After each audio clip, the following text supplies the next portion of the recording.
आहे आणि तुम्ही उद्या चौकशीला उपस्थित राहणार आहात का? मला तुमच्याकडून समजत आहे की काय ईडीचं समज मला आलं आहे. टीव्हीला पाहिलं मी काही कंपन्यांची नावं घेतली, त्या कंपन्यांशी माझा काही संबंध नाही. पण अशा प्रकारची कारवाई या काळामध्ये होईल याची आम्हाला सगळ्यांना खात्री. ज्या प्रकारच्या घडामोडी महाराष्ट्रात सुरू आहेत आणि महाराष्ट्राची बृहत प्रतिष्ठा, शिवसेनेचा बाणा हे वाचवण्यासाठी आणि जे कोणी सोडून गेले त्यांच्याशी लढा देण्याला मैदानात उतरावं लागतं आणि उतरावं लागलं. त्याच्यामुळे महाराष्ट्रद्रोही काही लोक एकत्र येऊन त्यांची वडोदराला जी मिटिंग झाली त्या मिटिंगमध्ये ठरलं की संजय राऊत को टाईट करू.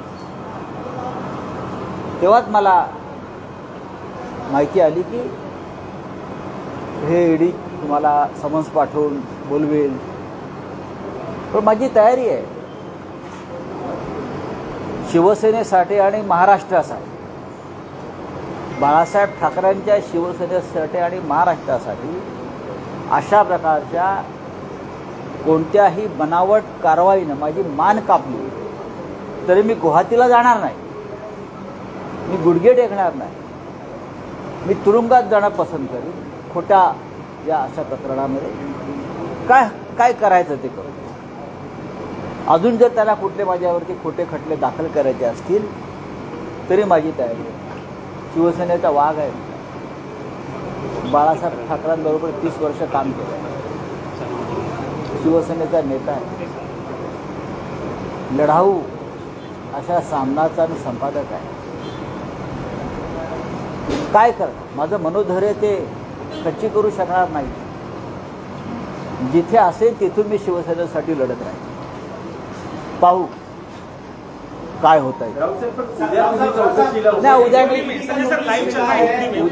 उद्या मी जाऊ शकत नाही. कारण उद्या माझी अलिबागला सभा आहे.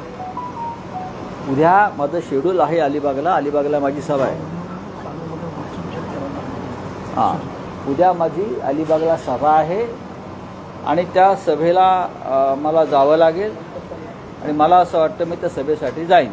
तुम्ही ईडीकडून वेळ मागितली आहे की मला पुढची वेळ देण्यात यावी, या संदर्भात काही तुमचा?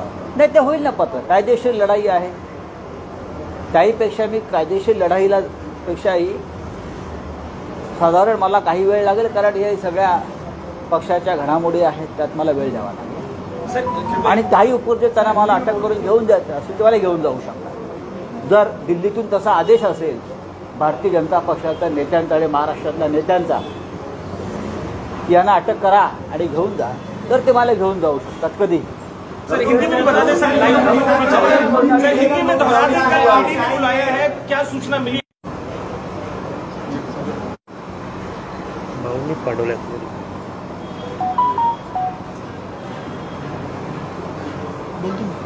हो गए.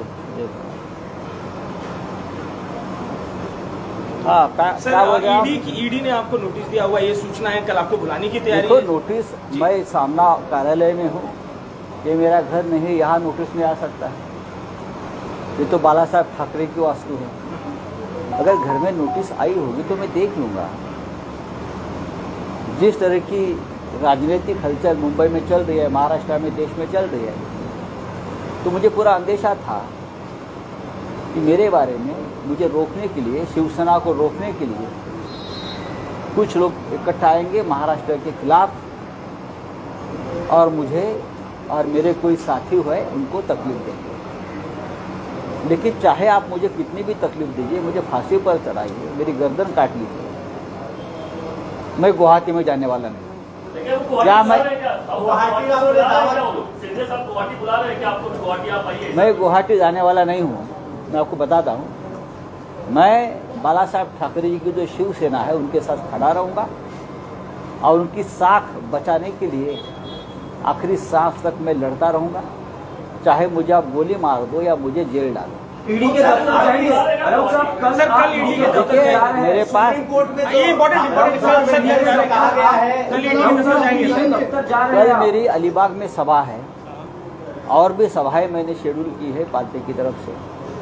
उसके बाद मैं ईडी से टाइम ले लूंगा, लेकिन जरूर मैं ईडी के दफ्तर में जाऊंगा और जो कानूनी प्रक्रिया है उनके सामने जाऊंगा। मैं भागने वाला नहीं हूं। सर, आपका बयान एक तरह से चर्चा में है जिसमें लाश को लेकर, गुवाहाटी जाने को लेकर, मुंबई जाने को लेकर असं म्हणणं आहे, सर्वोच्च न्यायालयाची सुनावणी सुरू आहे। याचिकाकर्त्यांचं असं म्हणणं आहे की आम्ही मुंबईत महाराष्ट्रात येऊ शकत नाही, कारण आमच्यावर हल्ले होत आहेत, आमच्या घरावर हल्ले होत आहेत, आम्हाला धमक्या दिल्या जात आहेत। तुमचा उल्लेख जो आहे काही आमदारांचे मृतदेह मुंबईत येतील। त्यांनी मराठी भाषा समजून घेतली पाहिजे। मी काय म्हणालो आहे, मी इतकंच म्हणालो की जे गुवाहाटीला आता आहे ते शरीरानं तिकडे आहे, त्यांचा आत्मा मेल आहे आणि असे शरीर जेव्हा इथे येतं तेव्हा ती निर्जीव आणि मृत असतं। याचा अर्थ समजून घ्या। सर, वो हिंदी में सर ये महत्वपूर्ण है, इसको लेकर कंफ्यूजन है, कोर्ट में भी इसका जिक्र है। हिंदी में बताइए सर, क्या बोला था कल मैंने आपने? इतना ही कहा था कल, जो लोग 40-45 कितने भी हो, जो गुवाहाटी में है उनका जमीर, उनका आत्मा मर चुका है और जिनका आत्मा मर गया होता है उनका सिर्फ शरीर रहता है, उनका कोई फायदा नहीं होता, कोई वजूद नहीं होता। ऐसी बॉडी ऐसे शरीर यहाँ आकर क्या होगा? उनका तो सिर्फ पोस्टमार्टम होता है। लोग उनके विचारों का और उनके कृति का पोस्टमार्टम करते हैं। ये मैंने कहा, ये पॉलिटिकल स्टेटमेंट है। राऊत साहेब, पण ज्या पद्धतीने उपाध्यक्षांच्या विरोधात अविश्वासाचा ठराव आहे, कोर्टात जे म्हणणं मांडलं गेलेलं आहे की त्यांना अधिकार नाहीये फ्लोअर टेस्ट, मला त्यांना आधी कोर्टामध्ये काय चाललंय त्याच्याविषयी मी कोणतेही भाष्य करणार नाही। ती न्यायालयीन लढाई आहे, ती कायदेशीर लढाई आहे। त्यासाठी आमची लिगल टीम, आमचे शिवसेनेचे काही प्रमुख लोक दिल्लीमध्ये उपस्थित आहेत आणि त्याच्यावर